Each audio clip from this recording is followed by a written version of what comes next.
Chapter 3 of The Tragic Bride. This recording is in the public domain. Recording by Roger Moline. The Tragic Bride by Frances Brett Young. Chapter 3. It is extraordinary to think how 48 hours had turned this amazing, sexless creature into a woman. The problem of a dinner dress was solved for her almost at once by Jocelyn himself. As soon as they were safely back at Maple's, he asked her if she really wanted to dine with the Halbertons at the Shelbourne, and when she said, "Of course," he produced a £5 note from the pigskin case that he carried in his coat tail, and turned her loose in Grafton Street. An hour later she returned, breathless with excitement, carrying the dress that she had bought, a frock of white muslin, high at the neck, and hand-embroidered with a pattern of shamrock. Life was becoming a matter of great excitement. The maid at Maple's dressed her in the evening, a blousy young woman from Carlisle who called her "my darlin'," and told her that she had a beautiful head of hair. Biddy had never told her that her hair was beautiful, and Gabrielle herself had always considered it something of a nuisance. In the hotel bedroom, a cunning combination of mirrors showed her the thick plait hanging down her back. She had never seen her own back before. Looking at it, she shrugged her shoulders to see what they looked like. Of course, she was ready dressed long before she need have been. She went down into the hall of the hotel and waited for her father. She hoped, and was almost sure, that she looked lovely. While she stood there, looking into a huge oval mirror, an old gentleman, of much the same cut as her father, came in and stared at her as though she were some new and curious animal. She turned and smiled at him. She would have smiled at anyone on that evening. He did not give her a smile in return. He only went red in his bald scalp and cleared his throat, hobbling up to his room and wondering what the devil Maple's was coming to. A moment later Jocelyn arrived, very stately in the evening dress of the 70's. His face looked brown and hard and weathered, like a filbert, against his white spread of shirt front. His eyes twinkled, his temples were flushed, and the twisted cord of an artery could be seen pulsating across each of them, all three being symptoms of the bottle of Pommery on which he had dressed. When he saw Gabrielle, he said, "Ha! Very good, very good," and she, in an access of enthusiasm, kissed him and smelt his vinous breath. It was no more than a stone's throw from their hotel to the Shelbourne. Jocelyn, remembering his long-forgotten manners, stepped aside courteously when they crossed the road, as if he were escorting a real lady. Gabrielle couldn't understand this at all. She would have liked to jog along with him arm in arm. The magnificence of the Shelbourne with its uniformed porters overpowered Gabrielle, and when she reached the Halbertons' private room, she, who had often been reproved for talking the heads off Biddy and Mr. Considine, was dumb. Jocelyn, however, pouring gin and bitters on his Pommery, did talking enough for both of them. He was in excellent form. His talk flowed steadily, and Gabrielle, drifting as it were into an eddy, was left at liberty to examine her cousins and their company. Lord Halberton and Jocelyn Hewish had very little in common. The peer, she noticed, wore an air of great fragility, as though he had been sprinkled with powder to preserve him. His movements were all minute and precise. He walked with short steps, and when he smiled, as Jocelyn, already in the story-telling stage, compelled him to do, his lips twitched apart for a moment and then closed again, as if he were afraid that any expression more violent might make his teeth fall out. Gabrielle decided that he must be very old, so old that he was only kept alive by these precautions. She had noticed, too, when she shook hands with him, that the flesh of his fingers was limp, and that the joints were stiff like those of a dead man. Lady Halberton, who, at the Horse Show, had struck her as an ancient and withered woman, now appeared middle-aged, scintillating in a scheme of black and silver. Her dress and her toupee were black, relieved by silver sequins and a silver-mounted tiara. High lights in keeping with the scheme were supplied by other jewels on her fingers, her glittering filbert nails and a diamond pendant that sparkled on the white and bony ridge of her breastbone. The Halberton daughters, whose accents Gabrielle had been imitating in her bedroom when she lay awake with excitement the night before, were inclined to be friendly with her, but as all their conversation had to do with a world of which Gabrielle knew nothing, they did not get very far. Both of them were over 30 and unmarried. From time to time, taking new courage, each in turn would make a pounce on Gabrielle with some question that led nowhere, and then flutter off again. The fact that she obviously puzzled them amused Gabrielle, and she soon regained the confidence that the sight of the hall porters had shaken. From time to time Lady Halberton would turn on her a smile full of glittering teeth, and twice, apropos of nothing, Gabrielle heard her say, "Sweet child! You must really let her come and stay with us at Halberton, Sir Jocelyn," though the baronet did not seem to hear what she said. They dined en famille.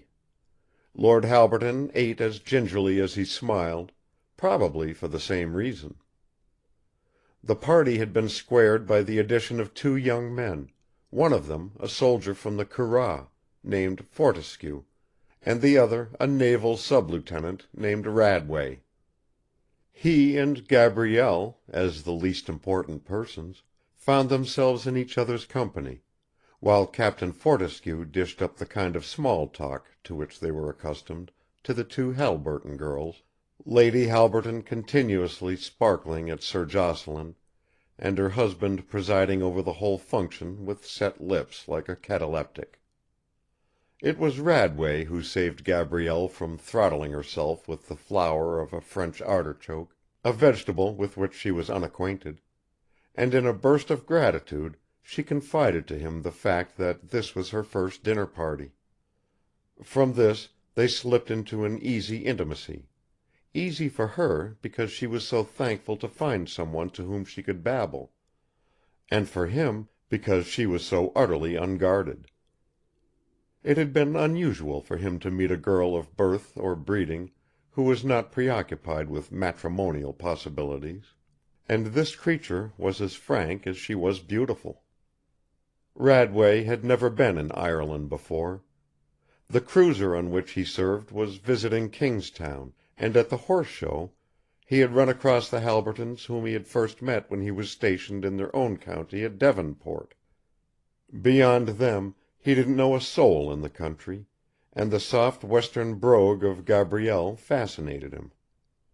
He encouraged her to talk, and she was quite willing to do so, telling of Roscarna and the hills and the river, of her lessons with Mr. Considine, of her secret baths in the lake, and other things as intimate which would have persuaded him that she was an exceedingly fast young woman, if he had not been already convinced that she was nothing but a child. It gave her a great happiness to talk about Roscarna in this alien land, and Radway was glad to listen, if only for the pleasure of hearing her voice. Radway was a straightforward young man, 24 or 5 years of age. That he was eminently presentable one deduces from the fact that the Halbertons condescended to entertain him, though Lady Halberton, as the years went by, was known to make social sacrifices for the sake of the dear girls. I do not think it is profitable to seek for much subtlety in Radway. It is better to accept him as the clean, sturdy type of youth that Dartmouth turns afloat every year. Physically he was fair, Arthur Payne also was fair, with a straight mouth, excellent teeth, and blue, humorous eyes. There is nothing younger for its age than a naval sub-lieutenant. In the traditional simplicity of seamen there is more than a tradition, for the inhabitants of a ship are a small island community, in which grown men live and accept a glorified version of life at a public school until they reach the flag list, or are shot out into the world on a pension that is inadequate for its enjoyment. The one subject on which the wardroom claims to be authoritative is that of women, and Radway was already as well acquainted with the Irish aspects of the sport as with the Japanese. In daring, as in physical perfection, the wardroom of the Pennant considered that the daughters of the Irish squirearchy took some beating, and Radway had heard, no doubt, stories of many wayward and passionate episodes with which the hospitality of Irish country houses had been enlivened. Gabrielle was the first of the kind that he had met. Her frankness, her beauty, and her sudden enchanting intimacy seemed to tell him that he was in luck's way and on the edge of an adventure. It was not the part of a sailor to miss opportunities of experience. He couldn't guess, poor devil, what the end would be, but naval tradition favored the taking of all possible risks, and he determined to let the affair develop as rapidly as possible. The dullness of the rest of the party isolated them. To all intents and purposes they were alone. The difference between this girl and all the others that he had met was that she withheld nothing, she didn't hedge, or try to protect herself with any assumption of feminine mystery. It puzzled Radway. He wondered, in his innocence, if he had succeeded in making a swift, bewildering conquest.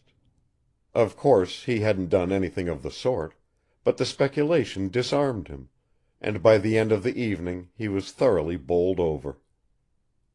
So was Sir Jocelyn, but in another way. All the time that she had been talking to Radway, Gabrielle had kept her eye on him. She knew that things were reaching a point of danger when she saw his eyes fill with tears as he told the sympathetic Lady Halberton of the loss of his wife. The achievement of sentiment in Jocelyn marked a fairly high degree of intoxication. In the middle of her description of the Roscarna black game shooting, Gabrielle stopped dead. Radway wondered what on earth had happened to her. It was a difficult moment, for she hadn't the least idea of its conventional solution. She only knew that somehow she must rescue her father before he became impossible. She supposed that, in the ordinary way, it was his duty and not hers to bring the visit to an end, but she knew that as long as there was whiskey in the decanter he wouldn't dream of going. So she left Radway in the middle of her sentence, walked straight up to Lady Halberton and said, "Good night," with a staggering abruptness, and before he knew what had happened, Lord Halberton was handing Jocelyn his hat. It took Radway more than a minute to recover from this cold douche, but he was too far gone to let the possibility of romantic development slip, and before the Hewishes left he contrived to let Gabrielle know that he wanted to meet her again. "Outside the gates of Trinity College, tomorrow at 4 o'clock," he whispered. She said nothing. He wondered for one moment whether she was deeper than he had imagined. Then she looked him full in the eyes and nodded. It gave him a thrill of delight. He found himself listening in a dream to Lady Halberton's reminiscences of the Admiral's garden party at which they had met, and a maternal appreciation of the accomplishments of her elder daughter, Lady Barbara. Chapter 4 Recording by Roger Mallin